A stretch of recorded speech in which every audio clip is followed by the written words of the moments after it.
Exploring the captivating realm of static electricity through experiments unveils the mesmerizing dance of charged particles and their intriguing effects. We're going to see 5 simple experiments that offer a glimpse into the fascinating world of electrostatics.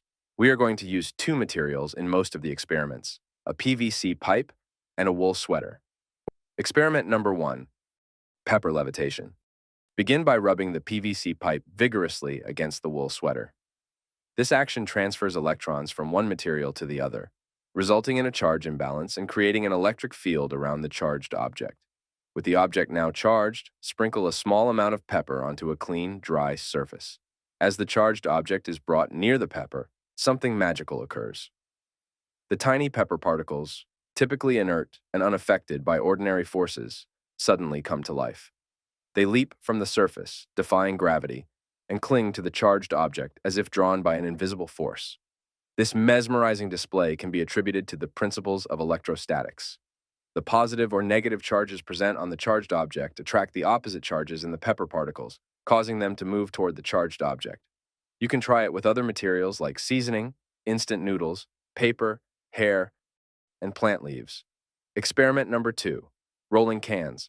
When the charged pipe is brought close to the neutral soda can, the electric field from the charged pipe affects the distribution of charges within the can.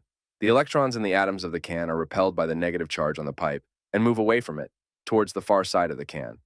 This leaves the side of the can closest to the pipe with a net positive charge, and the side farthest from the pipe with a net negative charge.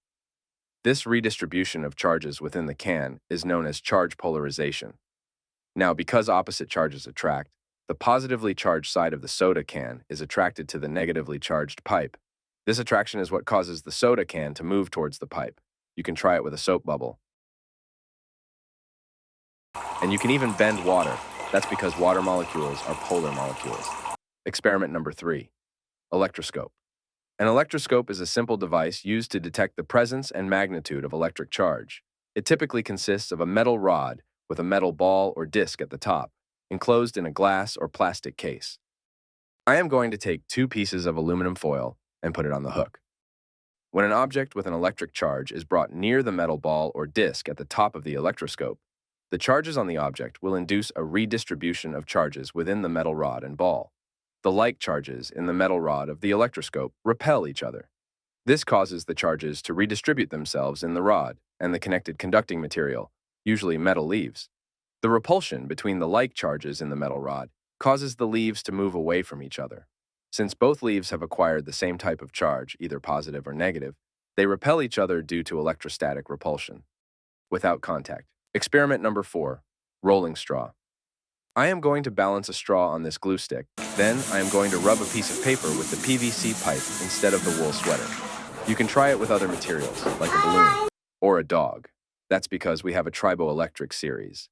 It is a list that ranks materials based on their tendency to gain or lose electrons when they come into contact with each other through friction.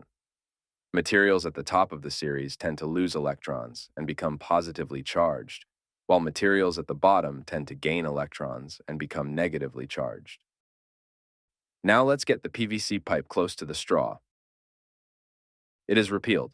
That's because they have the same charge. If I rub the straw and balance on a bottle, I can move it with my hand without contact. You can even stick the straw on a surface, like a wall. Experiment number 5, Franklin's bell. A Franklin bell consists of 2 metal spheres or bells, often mounted on insulated stands.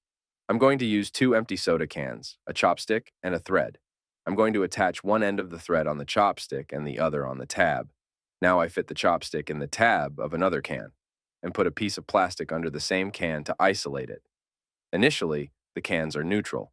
When I approach the PVC pipe near the first can, the electrons are repulsed to one side of the can. The tab in the middle was neutral, but how was the can charged? The electrons of the tab are repelled away, and it is attracted to this can.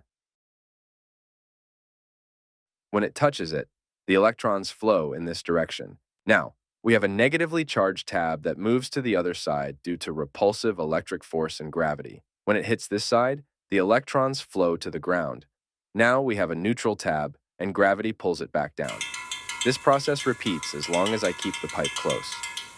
Bonus: electrostatic floating rings. In this experiment, I am going to cut this plastic bag into a thin strip. That's going to be our flying ring. I'm going to rub the flying ring against a doll's hair and the PVC pipe against a piece of paper. And watch what happens.